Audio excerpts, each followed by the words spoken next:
Me dejó sola con el diagnóstico de cáncer para irse de vacaciones con su amante. Cuando regresó, las cerraduras estaban cambiadas y su Audi ya no estaba en el garaje. El olor del Hospital Zambrano y John siempre me había parecido una mezcla extraña entre limpieza excesiva y miedo silencioso. Era un olor metálico, frío, que se te metía por la nariz y se alojaba directamente en el pecho. Estaba sentada en el borde de la camilla, con la bata de papel crujiendo cada vez que respiraba. Mis manos, entrelazadas sobre mi regazo, temblaban ligeramente, no por el aire acondicionado que zumbaba sobre nosotros, sino por las palabras que el doctor Vargas acababa de pronunciar. Linfoma no Hodgkin, etapa 2, dijo el médico, su voz suave pero firme, como si estuviera tratando de amortiguar un golpe que, inevitablemente, iba a doler. Mireya, tenemos que actuar rápido. El protocolo indica iniciar la quimioterapia la próxima semana. El mundo pareció detenerse por un segundo. El ruido del tráfico de Monterrey afuera de la ventana se desvaneció. Miré hacia mi derecha, buscando la mano de Rogelio, mi esposo. Buscando ese ancla, esa seguridad que se supone que tienes cuando llevas 10 años compartiendo la vida con alguien. Pero su mano no estaba allí. Rogelio estaba sentado en el sillón de acompañante, con las piernas cruzadas de esa manera elegante que él consideraba distinguida, y la mirada clavada en la pantalla de su iPhone. Sus dedos se movían frenéticamente sobre el teclado virtual. Rogelio, susurré, mi voz apenas un hilo. Él ni siquiera levantó la vista. Hizo un gesto vago con la mano, como espantando una mosca. Espera un segundo, amor. Es el proveedor de catering para la gala de emprendedores. Si no confirmo el menú de 3 tiempos ahorita, nos van a cobrar un recargo del 10%. Tú sabes cómo son estos tipos. El doctor Vargas se aclaró la garganta, un sonido fuerte y deliberado que hizo que Rogelio finalmente levantara la cabeza.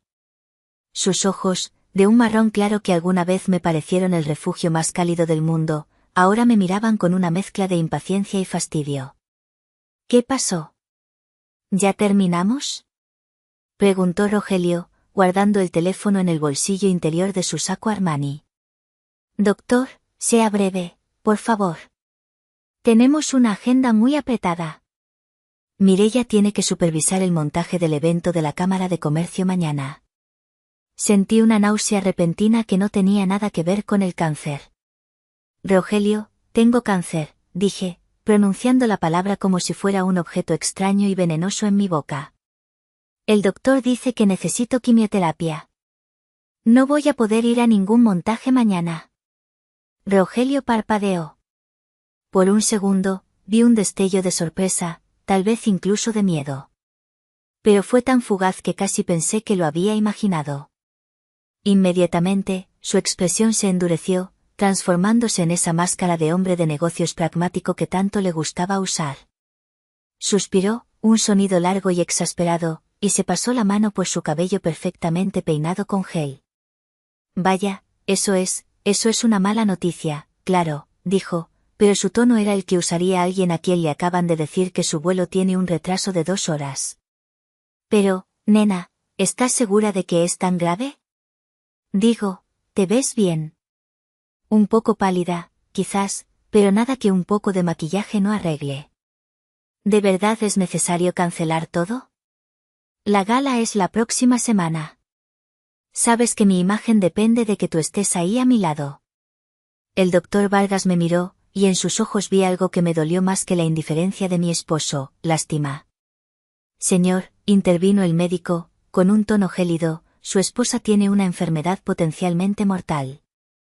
El tratamiento es agresivo. Va a perder el cabello, va a tener náuseas severas, su sistema inmunológico va a estar en el suelo. No estamos hablando de una gripe. Estamos hablando de luchar por su vida. Rogelio hizo una mueca de disgusto, como si el doctor hubiera dicho una grosería en la mesa. Se levantó, alisándose el traje. Bueno, no hay necesidad de ser tan dramáticos. Haremos lo que sea necesario. Pero, Mireya, esto nos complica todo. Justo ahora que la empresa está despegando, justo ahora que estoy cerrando tratos importantes, esto es un inconveniente terrible. Un inconveniente. Así llamó al cáncer que estaba devorando mis ganglios. Un inconveniente, como una llanta ponchada o una mancha de vino en la alfombra. Salimos del consultorio en silencio. Mientras caminábamos hacia el estacionamiento subterráneo, el calor húmedo de Monterrey nos golpeó, pero yo sentía un frío glacial en los huesos. Rogelio caminaba 2 pasos delante de mí, sin ofrecerme el brazo, sin preguntarme cómo me sentía. Iba refunfuñando por lo bajo, revisando su reloj. Voy a tener que llamar a mamá, murmuró mientras buscaba las llaves del BMW. Ella tenía razón. Siempre pasan cosas justo cuando estoy a punto de triunfar. Es como si el universo conspirara para que yo no brille. Me detuve en seco junto a la puerta del copiloto. Miré mi reflejo en la ventanilla oscura del auto de lujo que, técnicamente, estaba a nombre de mi empresa, pero que él conducía como si fuera el rey del asfalto. ¿Tú brillo? Pregunté, mi voz temblando de una rabia que empezaba a despertar. Rogelio, me acaban de decir que puedo morir. ¿Y te preocupa tu brillo? Él abrió la puerta del conductor y me miró por encima del techo del auto, con esa sonrisa condescendiente que solía usar para calmarme cuando me ponía histérica por los presupuestos. Ay, mija, no empieces. Ya escuchaste al doctor, hay tratamiento. Te vas a curar. Lo que me preocupa es quién va a manejar las relaciones públicas mientras tú estás indispuesta. No puedo hacerlo todo solo, Mireia. Necesito una esposa funcional, no una paciente. Subió al auto y encendió el motor, subiendo el volumen de la radio para ahogar cualquier posible respuesta mía. Me quedé allí parada un segundo más, respirando el aire cargado de smog y gasolina, sintiendo como la primera grieta real se abría en mi corazón. No era el cáncer lo que me estaba matando en ese momento. Era la certeza absoluta y devastadora de que estaba completamente sola en el asiento del copiloto de mi propia vida. El trayecto hacia nuestra casa en Chipinque, esa zona exclusiva enclavada en la Sierra Madre, fue silencioso. Rogelio tarareaba una canción de reggaetón que sonaba en la radio, mientras yo miraba por la ventana, viendo pasar los edificios de cristal de San Pedro Garza García. Cada edificio, cada restaurante de lujo que pasábamos, me traía un recuerdo. No de cenas románticas, sino de trabajo. De contratos que yo había negociado, de eventos que yo había supervisado hasta las 3 de la mañana para asegurar que, Textiles y Eventos M&R, fuera la mejor empresa de Monterrey. Mi mente viajó 12 años atrás. A la época en que conocí a Rogelio. Él era el chico dorado de la universidad privada, el alma de la fiesta, con una sonrisa que podía vender hielo a los esquimales. Yo era Mireia, la hija seria y trabajadora de don Anselmo, un hombre que había levantado un pequeño taller textil con sus propias manos manchadas de grasa y tinte. Papá nunca confió en Rogelio. Ese muchacho tiene las manos demasiado suaves, mi hija, me dijo papá el día que le anuncié nuestro compromiso. Nunca ha tenido callos. No sabe lo que cuesta ganar un peso. Ten cuidado. Pero yo estaba enamorada. O al menos, estaba enamorada de la idea de ser amada por alguien tan brillante y carismático. Rogelio me hacía sentir vista, especial, al principio. La realidad me golpeó 2 meses antes de la boda. Rogelio llegó a mi pequeño departamento llorando. Debía 300.000 pesos a unos prestamistas. Deudas de juego, de apuestas deportivas y de intentar mantener un estilo de vida que no podía costear. Si no pago, me van a romper las piernas, Mireia. O peor. No puedo decirle a mis padres, me desheredarían, sollozó en mi sofá. Y yo, la estúpida enamorada, saqué los ahorros que mi padre me había dado para expandir el taller. Pagué su deuda. Pagué su dignidad. Y para que no se sintiera menos hombre, le inventé un puesto en mi empresa, director de relaciones externas. Un título rimbombante para un trabajo que consistía básicamente en ir a almuerzos, jugar golf con clientes y sonreír. Mireia, firma aquí, la voz de mi padre resonó en mi memoria.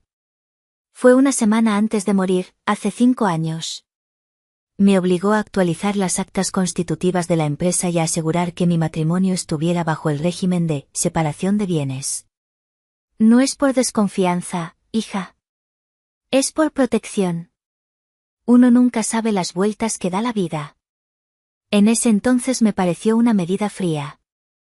Hoy, mientras el BMW subía las curvas hacia nuestra residencia, agradecí al cielo por la terquedad de mi viejo. Rogelio, en su arrogancia, nunca se había molestado en leer los documentos legales. Él asumía que lo mío es tuyo, era una ley universal. Llegamos a la casa. Era una mansión moderna, minimalista, fría. Rogelio estacionó el auto y entró sin esperarme. Cuando logré llegar a la sala, arrastrando los pies por el cansancio emocional, escuché la voz chillona de mi suegra, doña Socorro. ¡Ay, hijo! ¡Por fin llegas! Exclamó la mujer, que estaba sentada en mi sofá de piel italiana, bebiendo una copa de mi vino. Esta casa es un horno. ¿Por qué Mireia no dejó el aire acondicionado prendido? Uno no puede ni visitar a gusto. Rogelio le dio un beso en la mejilla y se aflojó la corbata. Mamá, Mireia está enferma. Tiene algo en los ganglios. Va a empezar tratamiento. Doña Socorro giró la cabeza hacia mí. Sus ojos recorrieron mi cuerpo de arriba abajo, deteniéndose en mi blusa arrugada y mi rostro sin maquillaje. No hubo preocupación en su mirada, solo una crítica velada. Pues con razón te ves tan demacrada, mija, dijo, chasqueando la lengua. Ya te lo había dicho, trabajas demasiado. Una mujer debe cuidarse para su marido. Mira esas ojeras. Si sigues así, no me extraña que te enfermes. El cuerpo reclama cuando uno descuida sus obligaciones naturales. Sentí que la sangre me hervía. ¿Obligaciones naturales, doña Socorro? Pregunté, dejando mi bolso sobre la mesa con un golpe seco. ¿Se refiere a mantener esta casa, pagar las tarjetas de crédito de su hijo y financiar sus viajes a McAllen? Porque eso es lo que hago trabajando. Rogelio se giró bruscamente. Mireia. No le hables así a mi madre. Ella solo se preocupa por nosotros. Estás muy sensible por lo del diagnóstico. Ve a descansar, anda. Estás diciendo tonterías. Sí, mija, ve a acostarte, añadió Socorro, tomando un sorbo de vino. Y por cierto, la cena no está lista. Rogelio necesita comer bien, ha tenido un día muy pesado. ¿Podrías pedir algo antes de subir? Unos cortes de carne estarían bien. Miré a mi esposo, esperando que dijera algo. Esperando que dijera, mamá, mi esposa tiene cáncer, ella no va a servirte la cena hoy. Pero Rogelio ya estaba sacando su teléfono de nuevo, ajeno a mi dolor, ajeno a mi existencia. Pide del restaurante argentino, amor, dijo sin mirarme. Y pide una botella de Malbec Extra. Hoy necesito relajarme. Subí las escaleras sintiendo cada peldaño como una montaña. Entré a nuestro dormitorio, cerré la puerta y me recargué contra la madera fría. No lloré. Todavía no. Pero empecé a ver mi vida como un museo. Un museo del sacrificio donde cada cuadro era una vez que puse a Rogelio antes que a mí, cada escultura era una deuda que pagué por él. Y me di cuenta de que él no era un visitante agradecido en este museo. Él era el vándalo que estaba dispuesto a prenderle fuego a todo con tal de mantenerse caliente. 2 semanas después del diagnóstico, mi cuerpo ya no era el mío. La primera sesión de quimioterapia me había golpeado con la fuerza de un tren de carga. La náusea era una compañera constante, un huésped indeseado que se alojaba en la boca del estómago. Mi piel, antes bronceada y llena de vida, había adquirido un tono grisáceo, como de papel viejo. Esa noche, había decidido bajar a cenar. No quería convertirme en un fantasma en mi propia casa. Me puse un turbante de seda para ocultar los parches donde el cabello había empezado a caerse, y me apliqué un poco de rubor para no parecer un cadáver. Cuando llegué al comedor, me detuve en seco. La mesa estaba puesta para 3. Rogelio estaba sirviendo vino. Pero no era para mí. Frente a él, sentada en mi silla, la cabecera que daba al jardín, había una mujer joven. Demasiado joven. 20 y pocos años, piel tersa, cabello largo y brillante que caía en cascada sobre un vestido rojo ajustado que gritaba, noche de fiesta, y no, cena de negocios. Ah, Mireia, bajaste, dijo Rogelio, con un tono falsamente jovial. Ni siquiera se levantó. Mira, te presento a Vanessa. Es la nueva asistente ejecutiva que contraté. Como tú ya no puedes ir a la oficina, necesitaba a alguien que me ayudara con la carga de trabajo. Vanessa es una joya, aprendió todo el sistema en 2 días. Vanessa se giró hacia mí. Tenía esa sonrisa ensayada de quien sabe que tiene la sartén por el mango. Ay, señora Mireia, dijo, con una voz chillona que me taladró los oídos. Don Rogelio me ha contado tanto de usted. ¡Qué valiente es! Yo no sé qué haría si se me cayera el pelo así. Debe ser horrible sentirse tan disminuida. Apreté los puños a los costados de mi bata. Don Rogelio. Disminuida. Cada palabra era una pequeña aguja. Es un placer, Vanessa, dije, forzando la educación que mi padre me había inculcado. Aunque no sabía que las asistentes ejecutivas cenaban en la casa de los dueños en horario familiar. Rogelio soltó una risa nerviosa. No seas anticuada, amor. Estábamos revisando unos números del contrato con Grupo Z. Se nos hizo tarde y le invité un taco. Además, Vanessa tiene muchas ideas frescas para modernizar la empresa. Dice que nuestra imagen es un poco vieja. Me senté en la silla lateral, sintiéndome como una invitada en mi propio hogar. Doña Socorro salió de la cocina trayendo una fuente de paella. Aquí está, exclamó la mujer, ignorándome por completo y sirviéndole primero a Vanessa. Come, mijita, estás muy flaca. Necesitas energía para ayudar a mi hijo. Él carga con todo el peso ahora que, bueno, ya sabes. Gracias, doña Socorro, usted cocina delicioso, dijo Vanessa, lanzándole una mirada coqueta a Rogelio. Rogelio tiene mucha suerte de tener una mamá tan atenta. Y una esposa tan comprensiva. La cena fue una tortura. Hablaban entre ellos de personas que yo no conocía, de fiestas a las que habían ido, por trabajo, de chistes internos. Yo era invisible. Una estatua de cera derritiéndose bajo las luces del candelabro. En un momento, Vanessa levantó su copa de vino, un gran reserva que yo había guardado para nuestro 10º aniversario, y miró a Rogelio a los ojos. Brindo por el éxito, Rogelio. Y por los nuevos comienzos. Creo que este año va a ser espectacular para ti. Te lo mereces. Has sufrido mucho estrés últimamente. Rogelio chocó su copa con la de ella, sus dedos rozándose más tiempo del necesario. Salud, Vanessa. Tienes razón. A veces uno tiene que soltar lastre para poder volar alto. Soltar lastre. La frase flotó en el aire, pesada y tóxica. Me miraron. Ambos. Y en ese instante, lo supe. No era paranoia de mujer enferma. No era celos. Era una declaración de guerra. Vanessa no era una asistente. Era mi reemplazo.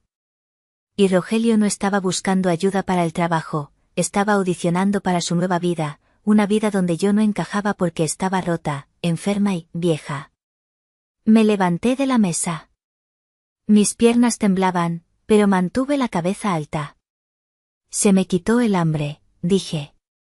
Disfruten la cena. Y Vanessa, ten cuidado con ese vino. Es muy fuerte para quien no está acostumbrado a la calidad. Mancha y no se quita. Me di la vuelta y caminé hacia las escaleras, escuchando la risa sofocada de Vanessa a mis espaldas. «¿Qué carácter?», susurró ella. «No le hagas caso», respondió Rogelio, con voz clara y cruel. «Son las hormonas y los medicamentos. Ya no es la mujer con la que me casé». Cerré la puerta de mi habitación y me deslicé hasta el suelo. Esa noche, mientras vomitaba en el baño de mármol que yo había pagado, tomé una decisión. Iban a ver carácter. Iban a ver quién era realmente la dueña de todo. Pero primero, tenía que sobrevivir a la noche. El calor de Monterrey en agosto es implacable, incluso de noche. Pero yo tiritaba. Mis dientes castañeteaban con un ritmo violento que no podía controlar. Eran las 3 de la mañana del tercer día después de mi segunda sesión de quimio. El termómetro digital marcaba 40.5 grados. Rogelio, gemí, estirando la mano hacia el otro lado de la cama. Estaba vacío. Las sábanas de seda egipcia estaban frías y lisas. No había llegado a dormir. Otra vez. Intenté levantarme, pero el mundo giró vertiginosamente. Caí de rodillas sobre la alfombra. El dolor en mis huesos era agudo, como si tuviera vidrio molido en las articulaciones. Necesitaba ir al hospital. Infección. Neutropenia. Las palabras del doctor Vargas resonaban en mi mente: si tienes fiebre alta, es una emergencia médica. Corre al hospital. Busqué mi celular con manos torpes. Marqué el número de Rogelio. 1, 2, 3 timbres. ¿Bueno? Contestó, pero no era su voz. Era ruido de fondo, música electrónica, risas y el tintineo de vasos. Rogelio, soy yo, tengo fiebre, ayúdame, logré articular. ¿Qué?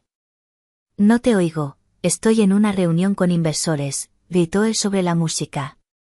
Mireya, deja de llamar. Te dije que hoy iba a llegar tarde. ¡Qué intensa eres!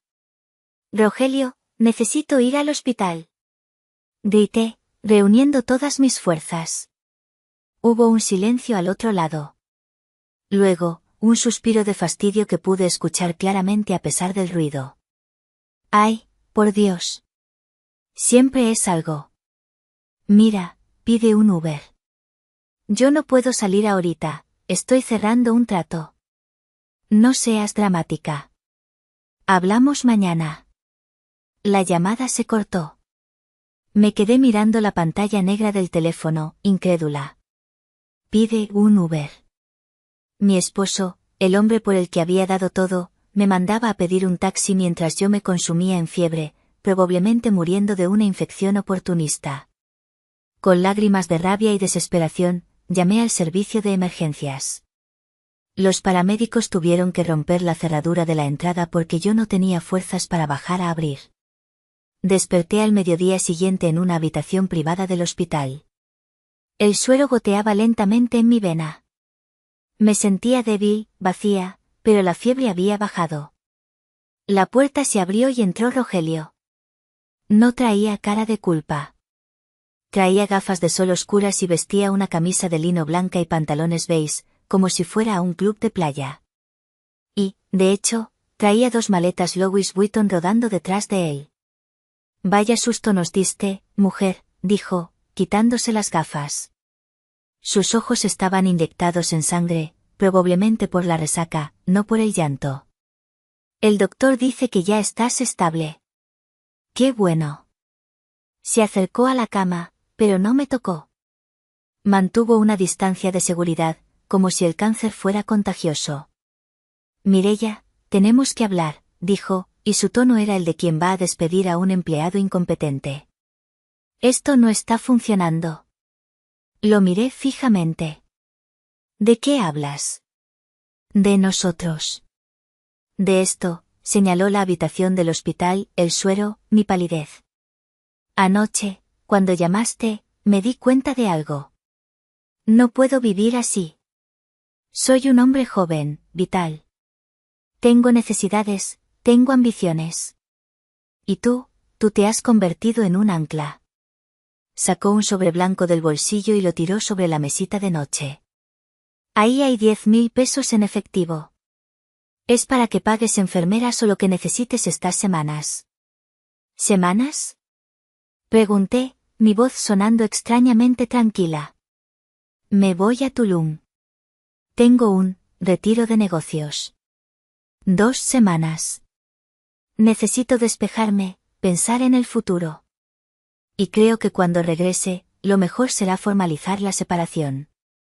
Se inclinó ligeramente hacia mí, y el olor a perfume de mujer barato y tequila rancio me golpeó. Susurró las palabras que marcarían su sentencia, aunque él todavía no lo sabía. No voy a cuidar a una esposa enferma, Mireya. No firmé para esto. Quiero disfrutar la vida, y francamente, tú ya no sirves para eso. Me voy a quedar con la casa y el coche, por supuesto. Es lo justo por los años que te aguanté y por el trabajo que hice levantando tu empresa. Considéralo mi liquidación. Se enderezó, se puso las gafas de sol y tomó el asa de sus maletas. Adiós, Mireya. Trata de no morirte antes de que yo vuelva, sería un lío legal tremendo. Salió de la habitación sin mirar atrás. Escuché el clic de la puerta al cerrarse y el sonido de sus pasos alejándose por el pasillo. Durante 10 minutos, solo escuché el bip bip del monitor cardíaco. Tú ya no sirves. No voy a cuidar a una esposa enferma. Las palabras rebotaban en mi cráneo. Pero entonces, algo sucedió. El dolor se transformó. La tristeza se evaporó y dejó en su lugar algo frío, duro y afilado como un diamante. Me sequé una lágrima solitaria que había escapado por mi mejilla izquierda.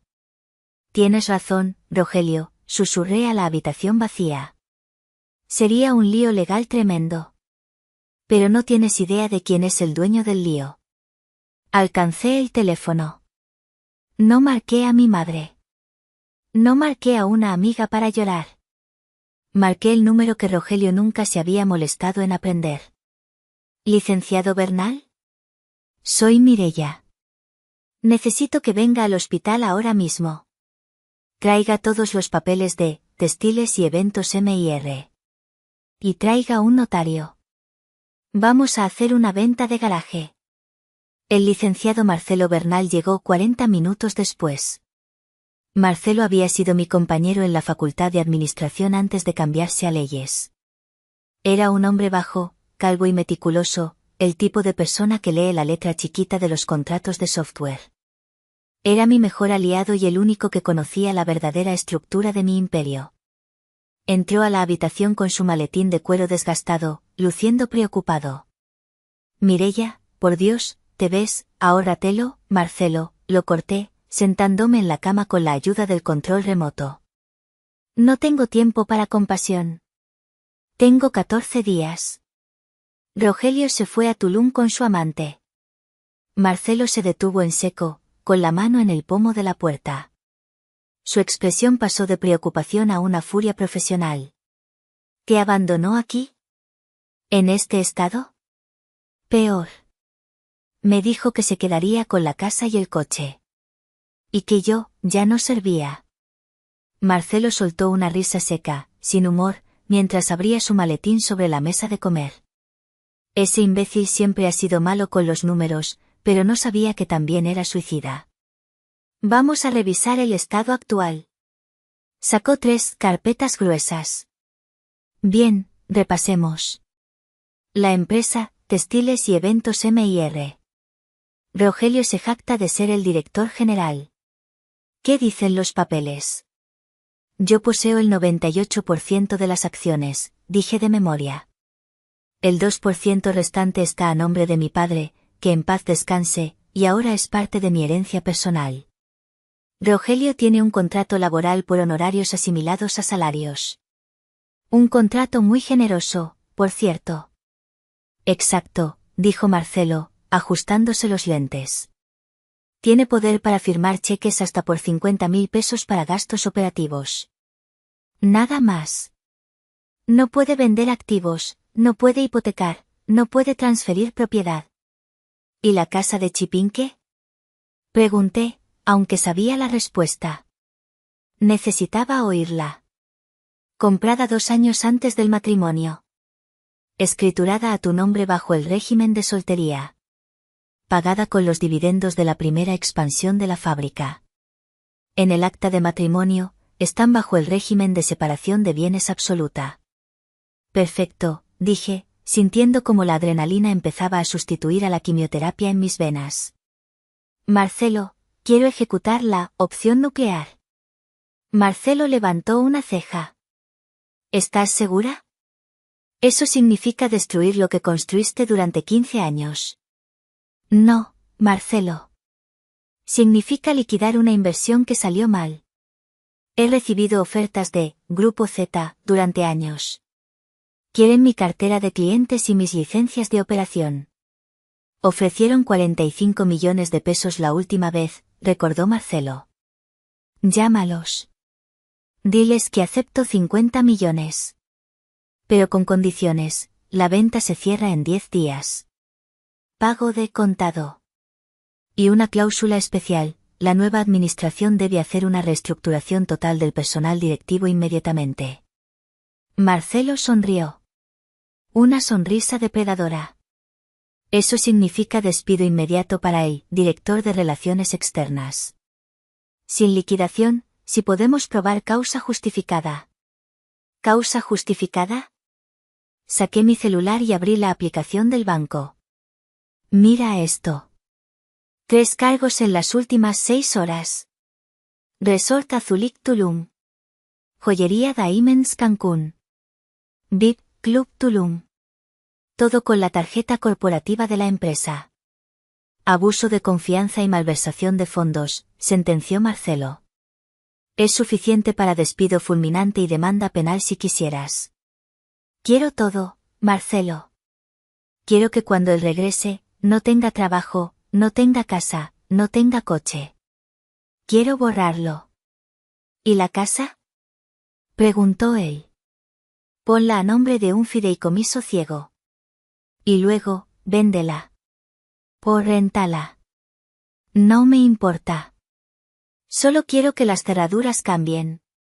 Y el coche, el BMW X6 es leasing a nombre de la empresa, dijo Marcelo.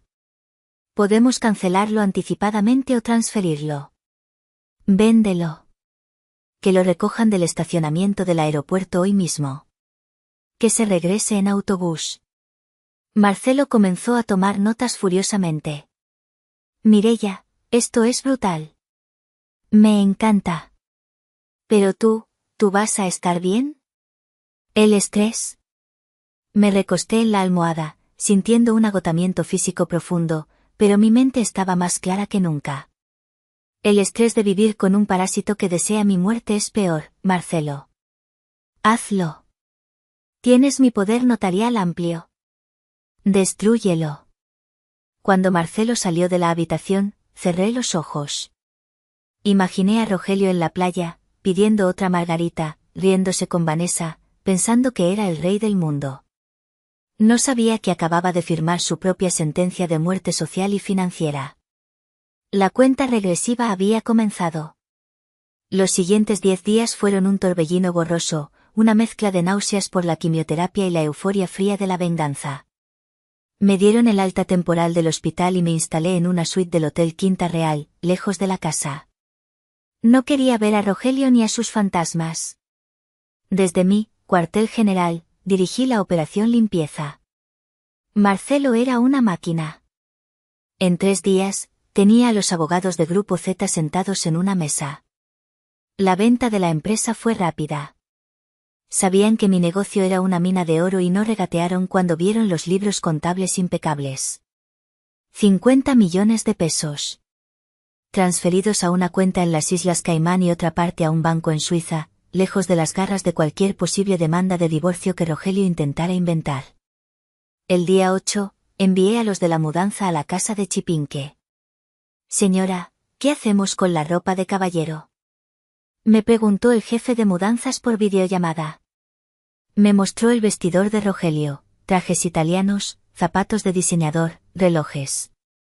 Todo comprado con mi dinero, con el sudor de mi frente mientras él jugaba a ser ejecutivo. ¿Ve esas bolsas negras de basura industrial que le envié? Dije desde mi cama de hotel, tomando un sorbo de té de jengibre. Métalo todo ahí. Sin doblar. Y llévelo al Ejército de Salvación en el centro. Dígales que es una donación anónima. ¿Y los relojes, señora? Los relojes son falsos, la mayoría. Tírelos. Los buenos, véndalos en la casa de empeño y reparta el dinero entre sus muchachos como propina. Vi la sonrisa del hombre a través de la pantalla. Entendido, jefa. ¿Y los muebles? Véndanlos. Todo. Quiero la casa vacía. Como si nadie hubiera vivido ahí nunca. El día 12, la operación BMW se puso en marcha. Marcelo envió a un empleado con la copia de la llave al aeropuerto de Monterrey. Localizaron la camioneta X6 de Rogelio en el estacionamiento de larga estancia. Me enviaron el vídeo. El motor rugió al encenderse y la camioneta salió del cuadro, rumbo a la agencia de seminuevos. Nos dieron 1.200.000 pesos por ella, me informó Marcelo. Depositados a la cuenta de la empresa, que ahora es propiedad de Grupo Z. Técnicamente, Rogelio le debe a la empresa el deducible por unos rayones que encontraron. Mientras todo esto ocurría, yo monitoreaba las redes sociales de Vanessa. Era un espectáculo grotesco. Fotos de ella en bikini bebiendo champaña. Vídeos de Rogelio bailando en un yate, bronceado y riendo. Viviendo la mejor vida con mi amor. Almohadilla Soulmate almohadilla Success almohadilla Tulum, rezaba un pie de foto. Me dio asco, pero también me dio la confirmación que necesitaba. Rogelio estaba gastando a manos llenas. La notificación del banco en mi celular era constante. Cargo, $15,000 MXN, cena. Cargo, $8,000 MXN, spa. Cargo, $25,000 MXN, renta de yate. Dejé que pasara. Dejé que la cuenta de la tarjeta corporativa subiera y subiera. Hasta que llegó a los 150.000 pesos. Era el límite de crédito para gastos no autorizados. Entonces, llamé al banco. Quiero reportar esa tarjeta como robada y cancelada, dije con voz calmada. Y desconozco todos los cargos de los últimos 15 días. Iniciaré una investigación por fraude. El oficial del banco fue muy amable. Por supuesto, señora Mireya. Bloqueamos la tarjeta inmediatamente. La terminal rechazará cualquier intento de cobro a partir de este segundo. Miré el reloj. Eran las 8 de la tarde del viernes. La última noche de ellos en Tulum. Seguramente, estaban cenando. Sonreí. Mañana sería el regreso a la realidad. Y la realidad iba a morder muy fuerte. Me miré al espejo del hotel. Estaba calva, pálida y había perdido 5 kilos. Pero mis ojos brillaban con una fuerza que no había sentido en años. Rogelio tenía razón en una cosa, la vieja Mireya, la esposa sumisa y facilitadora, había muerto. Pero lo que había nacido en su lugar era algo a lo que él debería tenerle mucho miedo. Otra botella de Moet, mesero. Gritó Rogelio, levantando la mano con ese aire de prepotencia que se le acentuaba con el alcohol. Estaban en el restaurante más exclusivo de Tulum, un lugar de madera y velas bajo las estrellas, donde el sonido de las olas se mezclaba con música lounge. Vanessa reía, acariciando el brazo de mi esposo. ¡Ay, Rogelio, eres increíble! Nunca nadie me había tratado así. ¿De verdad vamos a comprar esa casa en la playa que vimos hoy? Rogelio se recostó en la silla, sintiéndose el amo del universo. Claro que sí, preciosa. En cuanto regrese a Monterrey y firme los papeles del divorcio, esa casa será nuestra. Mireya no va a pelear. Está demasiado débil. Además, la ley está de mi parte. Yo construí esa empresa tanto como ella. Me corresponde la mitad de todo. Con eso nos alcanza para la casa y para iniciar mi propia consultora. Vanessa le dio un beso en la mejilla, dejando una marca de labial rojo. Eres tan inteligente, mi amor. Y tan guapo. Esa vieja no te merecía. Llegó el momento de la cuenta. El mesero trajo la terminal con una sonrisa obsequiosa. La cuenta era astronómica, langosta, caviar, 3 botellas de champaña. Casi 20.000 pesos. Rogelio sacó la tarjeta corporativa negra de Textiles M&R, con un floreo dramático. Cóbrese, buen hombre. Y agréguese el 20% de propina. El mesero insertó la tarjeta. Hubo un silencio incómodo. La máquina emitió un pitido agudo y desagradable.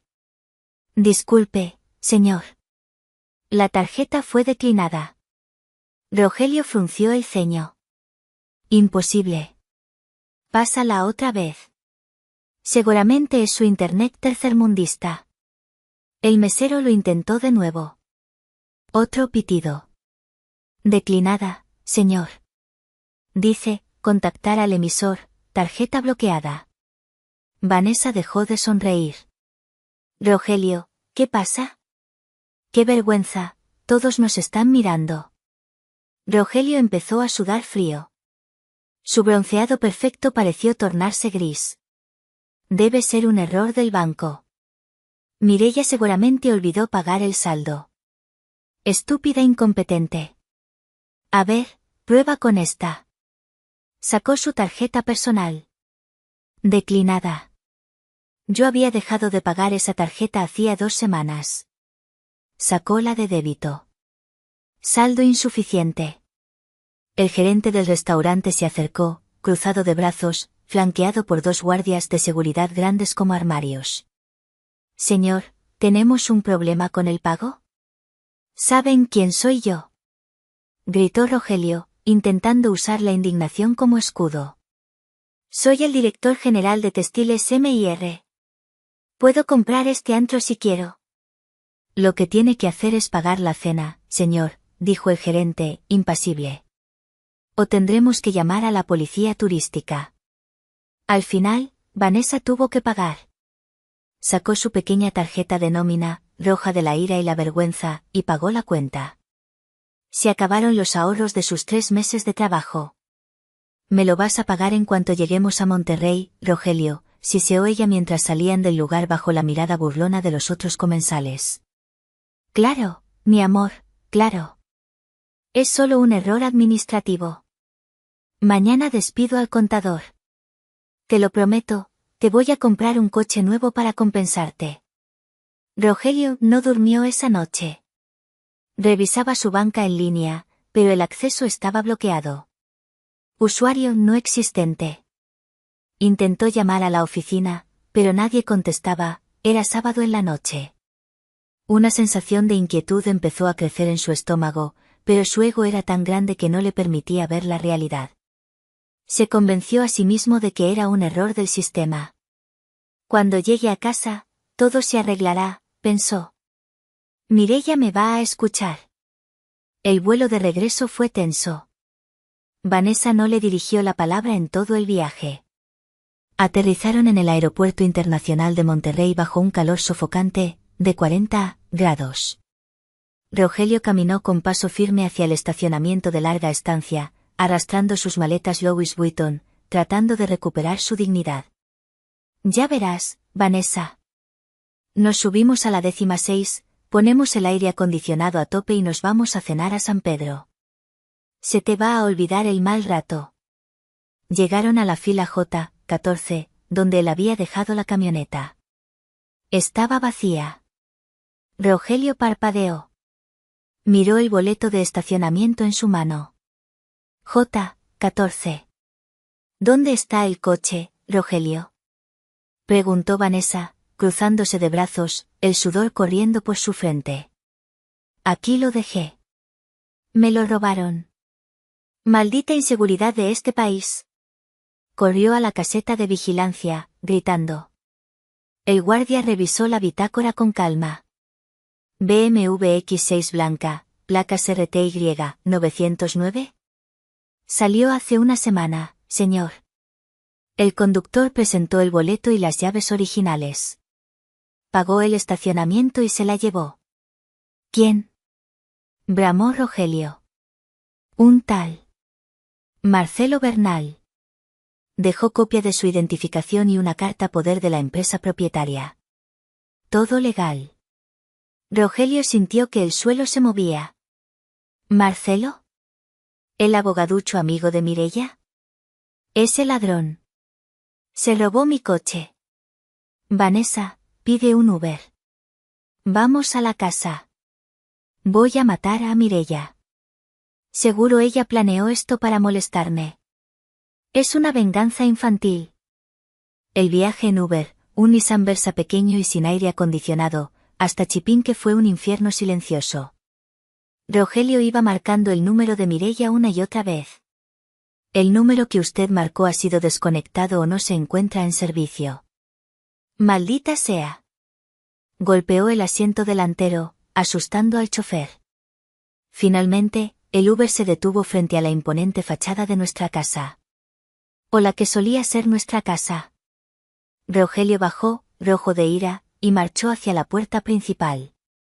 Vanessa se quedó en la banqueta con las maletas, mirando con desconfianza. Rogelio metió la llave en la cerradura. No giró. La forzó. Nada. Intentó con el código de seguridad del portón eléctrico. Bip bip bip. Error. Mireia. Abre la maldita puerta. Empezó a golpear la madera fina con los puños. Sé que estás ahí. No puedes cambiar las cerraduras de mi casa. De repente, la puerta se abrió. Pero no fue Mireia quien apareció. Fue un hombre alto, rubio, con aspecto de gringo jubilado, sosteniendo un perro Golden Retriever. ¿Can I help you? Preguntó el hombre en inglés. Rogelio se quedó paralizado. ¿Quién eres tú? ¿Qué haces en mi casa? Gritó en español. El hombre frunció el ceño. I don't speak Spanish well. This is my house. I rented it last week. Who are you? Rogelio intentó empujar al hombre para entrar. Es mi casa. Fuera. El gringo no se movió, pero el perro empezó a ladrar ferozmente. En ese momento, una patrulla de la policía de San Pedro, que casualmente estaba estacionada en la esquina, cortesía de una llamada preventiva de Marcelo, encendió la sirena. 2 oficiales se bajaron. ¿Señor Rogelio Garza? Preguntó uno de ellos. Sí, soy yo. Este gringo invadió mi casa. Arréstenlo. El oficial sacó un papel. Señor, tenemos una orden de restricción en su contra. No puede acercarse a esta propiedad ni a la señora Mireia Solís. Además, el señor Smith aquí presente tiene un contrato de arrendamiento válido. Usted está alterando el orden público. Le sugiero que se retire antes de que lo llevemos detenido. Rogelio miró alrededor. Miró su casa, su fortaleza. Miró al gringo. Miró al policía. Y finalmente, miró a Vanessa. Ella estaba parada junto a las maletas, negando con la cabeza. No tienes casa, dijo ella, con voz plana. Vanessa, espera, es un malentendido, no tienes coche. No tienes dinero. Tengo la empresa. Gritó él, desesperado. Soy el director general. Mañana arreglo todo. Vanessa soltó una risa cruel. Eres un perdedor, Rogelio.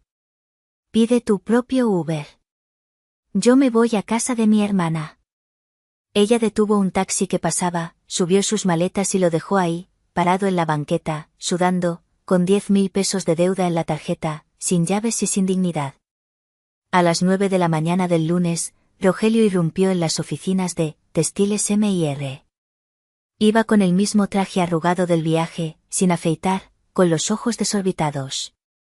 Quiero ver a Mireia. Le gritó a la recepcionista. Pero la recepcionista no era Lupita, la chica amable que siempre le traía café. Era un hombre de seguridad con uniforme de una empresa privada. El señor Garza, supongo, dijo el guardia. Lo están esperando en la sala de juntas, ve, acompáñeme. Rogelio entró a la sala de juntas, sintiéndose triunfante por un segundo. Por fin, me tienen miedo, pensó. Pero la sala estaba ocupada por 3 personas. En la cabecera, donde solía sentarse él, aunque no tomaba decisiones, estaba un hombre canoso con traje gris, el representante legal de Grupo Z.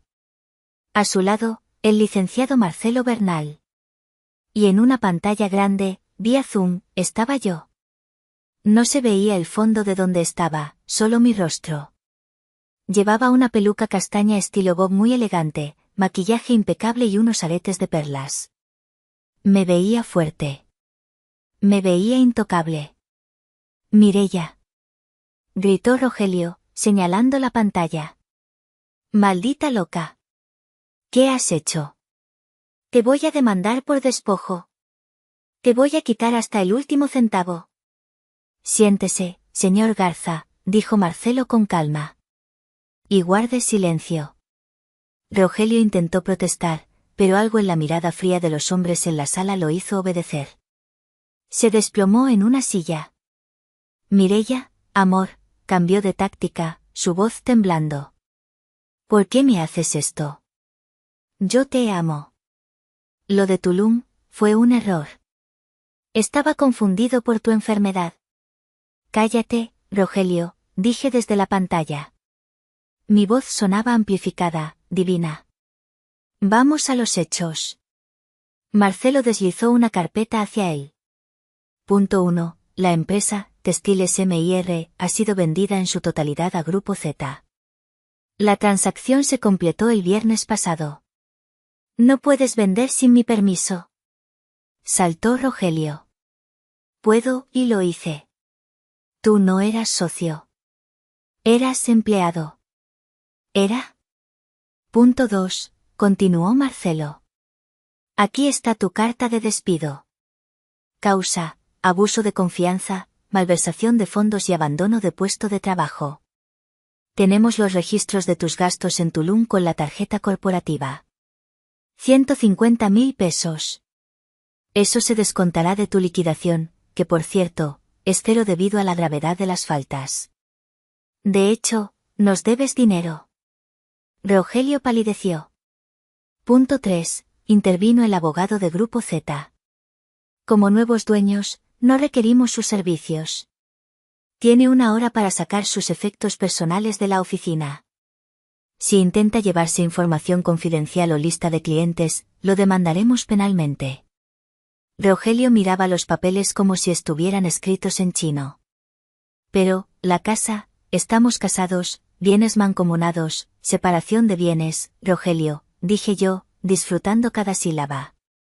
¿Recuerdas cuando te quejaste de que mi papá era un viejo desconfiado y no leíste el contrato prenupcial?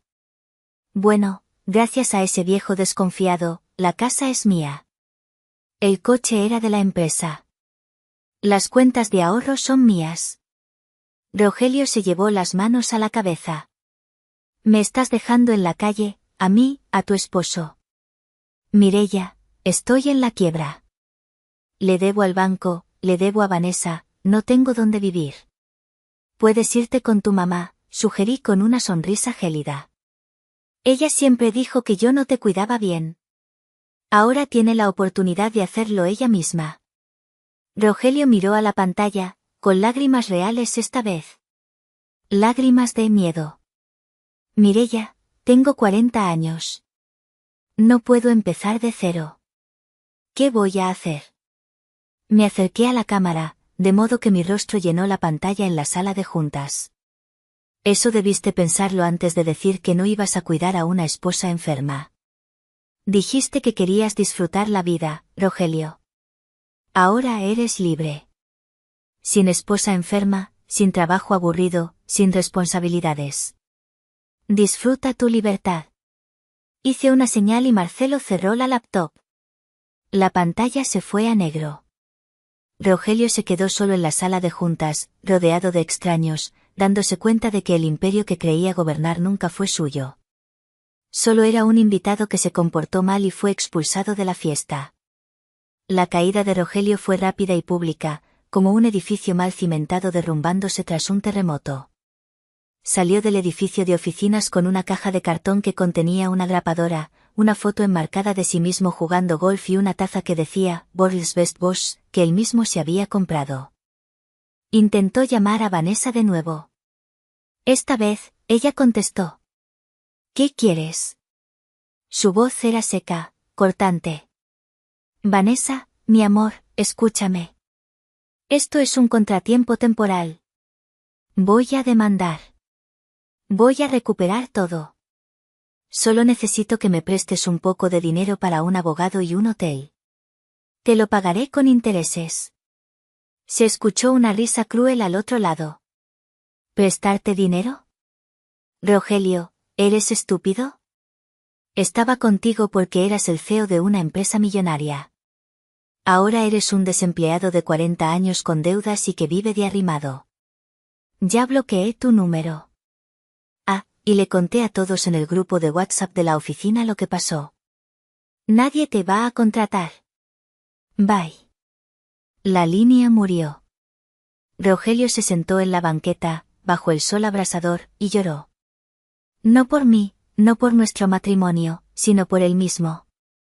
Esa tarde, llegó a casa de Doña Socorro, en la colonia Mitras, un barrio de clase media baja que él despreciaba y visitaba lo menos posible. Su madre abrió la puerta, sorprendida de verlo con las maletas y la caja de cartón. ¿Rogelio? ¿Qué haces aquí? ¿Dónde está Mireia? Mireia. Mireia me echó, mamá. Me quitó todo. Vendió la empresa. Me dejó en la calle. Doña Socorro se llevó las manos a la boca. Esa maldita bruja. Sabía que era mala entraña. Después de todo lo que hiciste por ella. Pásale, hijo, pásale. Aquí tienes tu casa. Pero la bienvenida duró poco. A la semana, la realidad económica golpeó. Rogelio estaba acostumbrado a comer filetes y beber vino. Doña Socorro vivía de una pensión modesta. Hijo, necesito que me des dinero para la luz, dijo ella un día, mientras él veía la televisión en el sofá viejo. No tengo, mamá. Ya te dije. Mis tarjetas están bloqueadas. Pues busca trabajo, Rogelio. No puedo mantenerte.